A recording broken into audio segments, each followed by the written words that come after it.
Sebelum kita bimbingan, saya akan beri highlight gitu ya. Nanti proposalnya bab 1 itu apa saja isinya ya. Biar nanti kalian memperbaikinya berdasarkan PPT ini ya. Oke. Jadi di bab 1 itu gitu ya. Apa sih yang harus kalian tampilkan? Itu ada 5 poin ini ya. 1 topik, kemudian masalah penelitian, kemudian justifikasi gitu ya, kemudian defisiensi, terus kemudian audiens yang kalian tuju untuk siapa yang bisa menikmati dari penelitian ini gitu ya, atau konteks penelitian kalian itu ada di mana gitu. Contoh nih ya, nanti kalian bisa memberi ringkasan kayak gini gitu ya, untuk mempermudah. Itu ada coret-coretannya gitu lah ya. Misalnya topiknya tentang distance learning gitu ya. Terus apa sih masalahnya gitu? Masalahnya adalah kurangnya siswa dalam kelas pendidikan jarak jauh gitu ya.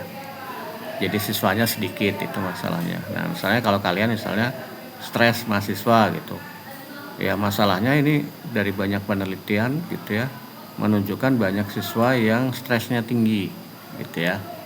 Gitu. Kalau misalnya ada banyak siswa yang nilai mata pelajarannya di bawah KKM misalnya gitu ya, atau ini tes TPA, tes TKA siswa nilainya jauh di bawah, nah gitu, itu berkaitan dengan prestasi. Nah, itu namanya masalah-masalah. Oke ya. Kemudian tujuannya, nanti ini semuanya ada di bab 1 gitu ya. Tujuannya adalah mengapa siswa yang tidak mendatangi kelas-kelas pendidikan jarak jauh itu gitu ya, pada sebuah college komunitas. Jadi misalnya stres mahasiswa, kenapa? Tujuannya adalah untuk mengetahui faktor apa yang menyebabkan mahasiswa itu stres gitu ya. Faktor apa yang menyebabkan siswa itu nilai prestasinya jelek. Faktor apa yang menyebabkan performa guru jelek gitu. Apa faktor yang menyebabkan penyesuaian diri mahasiswa jelek. Nah, itu ya. Terus kemudian pertanyaan penelitian. Nah, kalau nanti di pertanyaan penelitian ini rumusan masalah ya, namanya di proposal kita. Itu pertanyaan ya. Apakah gitu ya. Oke. Nah, kalau ini nanti lebih spesifik ke variabelnya gitu ya. Apakah ada pengaruh sertifikasi terhadap prestasi? Apakah kalau mediasi misalnya, kalau mediasi nanti ada 4 pertanyaan ya. 1, X ke Y, apakah ada pengaruh dukungan sosial terhadap prestasi belajar? 2, apakah ada pengaruh sertifikasi terhadap prestasi belajar? 3, apakah ada pengaruh dukungan sosial terhadap self-efikasi? Terus 4, apakah self-efikasi memediasi hubungan dukungan sosial dengan prestasi belajar gitu ya. Itu kalau mediasi 4. Kalau moderasi 3. 1, apakah X mempengaruhi Y gitu ya. Misalnya nih, X-nya self-efikasi, apakah self-efikasi mempengaruhi prestasi belajar? 2, apakah 4 ya, moderasi juga 4. 2, apakah dukungan sosial, ini moderatornya, apakah dukungan sosial mempengaruhi prestasi belajar? Nanti kalian catat sendirian ya. Ketiga, apakah dukungan sosial dan self-efficacy secara bersama-sama mempengaruhi prestasi belajar. Kemudian yang keempat, apakah dukungan sosial memoderasi hubungan self-efficacy dengan prestasi belajar, gitu ya. Nah, itu contoh-contoh pertanyaan penelitian untuk mediasi atau moderasi. Kalau enggak moderasi atau mediasi, kalau yang X1, X2 ya, 1, apakah dukungan sosial mempengaruhi prestasi belajar? 2, X2 ke Y, apakah self-efficacy mempengaruhi mempengaruhi prestasi belajar, ya. Yang ketiga, apakah dukungan sosial dan prestasi self-efficacy mempengaruhi, gitu ya, secara bersama-sama mempengaruhi prestasi belajar, gitu ya. Oke, apa itu topik? Topik itu isinya adalah data statistik, gitu ya. Ada naratif hook, ini naratif hook ya, bukan naratif book. Jadi ada pertanyaan yang menohok, gitu ya, secara naratif, gitu. Caranya adalah data statistik, gitu ya. Topik itu satu, data statistik. Maka awal-awal itu langsung tuh data-data statistik tentang masalah yang berkaitan dengan responden kalian, gitu ya. Misalnya guru, ini guru banyak yang stres nih gara-gara menghadapi materi baru, menghadapi model pembelajaran baru, kurikulum baru dan sebagainya, misal, gitu ya. Sehingga kemudian guru harus selalu menyesuaikan diri karena perubahan-perubahan itu, gitu ya. Atau kalau siswa, ini ada data-data nih, gitu ya, di sekolah ini, gitu, misalnya siswa nilainya di bawah KKM. Ini siswa ini kalau prestasi ya, tes TKA-nya jelek, gitu. Nah, itu data-data statistik, gitu ya. Terus kemudian, tapi ini di antara 4 ini mungkin yang nomor 2, gitu ya, itu sama nomor 2 itu alternatif saja ya, tidak harus ada. Tapi 1, 3, 4 ini harus ya. Provokatif, pertanyaan provokatif. Mengapa kebijakan sekolah yang melarang merokok di SMA tidak ditegakkan, gitu. Nah, misalnya itu bisa, gitu ya. Mengapa nilai-nilai siswa itu, nilai-nilai TKA itu di bawah nilai 50, gitu ya. Berarti tidak ada kemampuannya itu melebihi di atas 50% dari kemampuan yang diharapkan oleh TKA, gitu. Nah, itu pertanyaan provokatif, gitu ya. Ya, pertama ya karena misalnya, gitu ya. Kemudian clear need for research, gitu ya. Bahwa gerakan untuk meneliti tentang variabel ini ini variabel Y nanti ya pembahasannya ya, ini variabel Y. Jadi yang digambarkan itu variabel Y-nya dulu, gitu ya.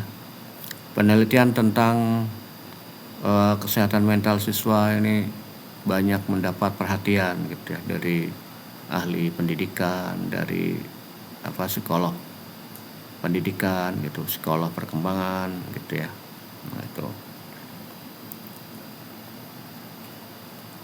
dimana menurut ini ada 1000 penelitian gitu tentang ini, gitu ya. Atau misalnya meningkat dari tahun sebelumnya ke tahun setelahnya di Google Scholar misalnya, gitu ya. Terus yang keempat, tujuan penelitian, gitu ya, yang secara umum, gitu ya, adalah menguji mengapa klien, gitu ya, mengalami penurunan di hubungan terapis dan klien gitu misalnya. Nah itu gitu ya. Ini sebenarnya tadi tuh di yang tujuan penelitian tadi gitu ya. Itu di topik itu kalian cantumkan itu ya, di latar belakang itu gitu ya. Di samping juga disebutkan nanti di poin sesuai format skripsi ya. Kalau format skripsi nanti lihat aja ya di skripsi sebelumnya. Nah, masalah penelitian gitu ya, ada masalah praktis, ada masalah penelitian. Jadi masalah-masalah itu ya berkaitan dengan penelitian terdahulu gitu ya. Sebutkan aja ini masalahnya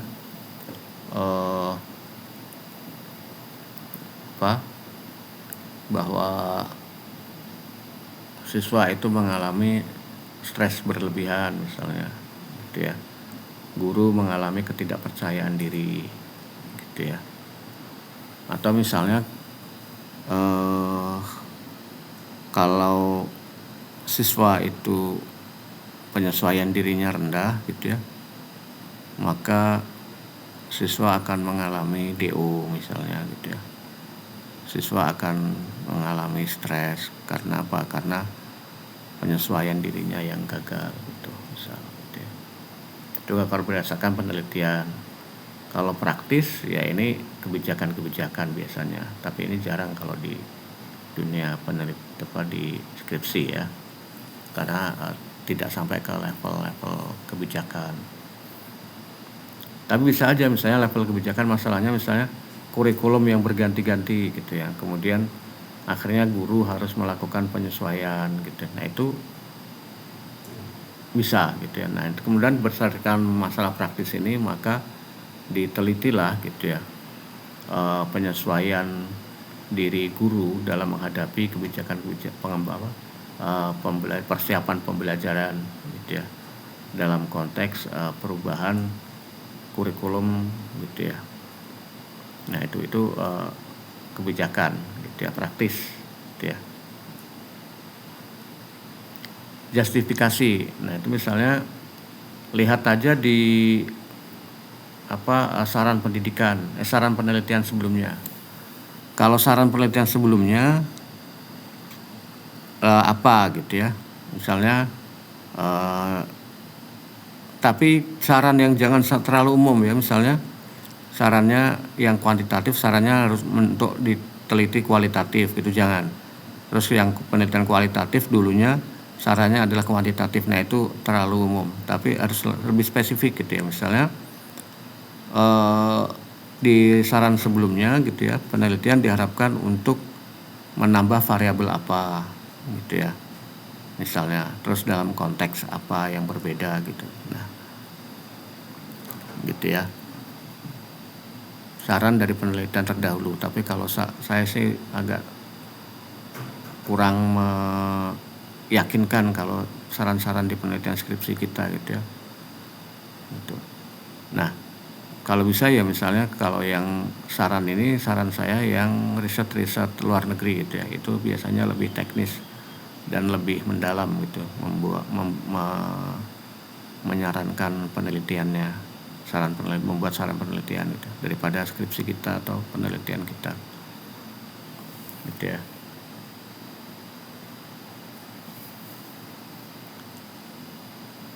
Justifikasi berdasarkan penelitian terdahulu dan ahli juga. Misalnya ahli anak gitu ya, misalnya Kang Seto misalnya, itu menyebutkan gini, atau ahli pendidikan siapa gitu. Nah itu boleh gitu ya.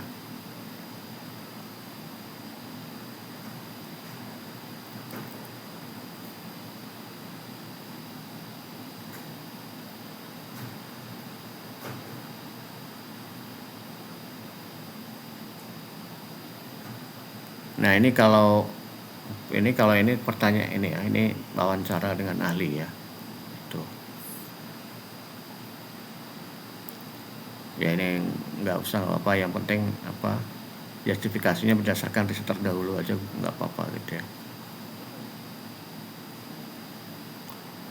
Masalah berdasarkan pengalaman, misalnya pengalaman ini pengalaman guru gitu ya, itu atau ini siswa dulu ketika saya kecil gitu ya, tidak pernah diajarkan.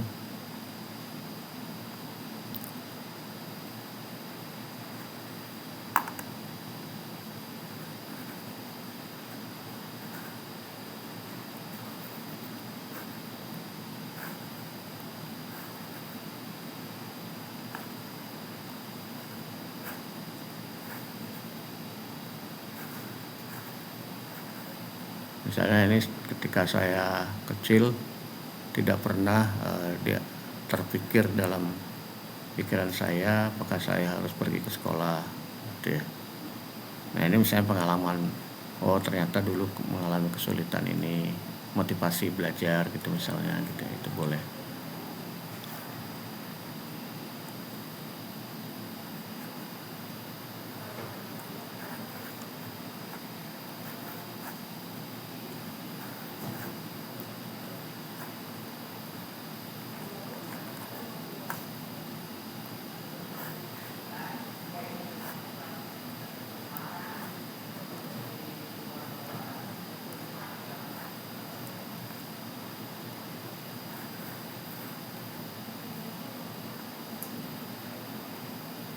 Kemudian defisiensi itu gap penelitian ya. Itu. Jadi pas riset berdasarkan penelitian terdahulu, maka kalian harus melakukan literatur review, apakah penelitian terdahulunya ada atau tidak gitu. Nanti kalian buat poin-poin ya, checklist gitu ya di sini ya. Apa yang kira-kira belum kalian tulis gitu ya. Semuanya harus kalian buat checklist. Oh ini udah gitu ya. Kemudian audiens gitu ya. Itu berkaitan dengan individu atau kelompok yang akan kira-kira yang mendapatkan ini manfaat penelitian sih ya, untuk siapa gitu ya, gitu. Ini manfaat penelitiannya untuk siapa. Nanti manfaat penelitian itu ada teoritis, ada praktis ya. Kalau teoritis itu berdasarkan gap penelitian. Oh ini gapnya ini, maka karena penelitian ini belum pernah ada, maka ya manfaat teoritisnya ya memperkaya kajian sebelumnya, di mana penelitian yang serupa ini belum pernah dilakukan sebelumnya gitu. Itu manfaat teoritis ya. Jadi jangan hanya mengatakan oh ini memperkaya ini khususnya tentang variabel ini, ya jangan gitu. Harus spesifik bahwa penelitian tentang ini sebelumnya belum pernah dilakukan. Yang ada sebelumnya hanya ini gitu misalnya gitu ya. Kemudian ini justifikasi kayak nanti yang tadi itu ya. Ya ini strategi aja gitu. Ada strategi yang lain itu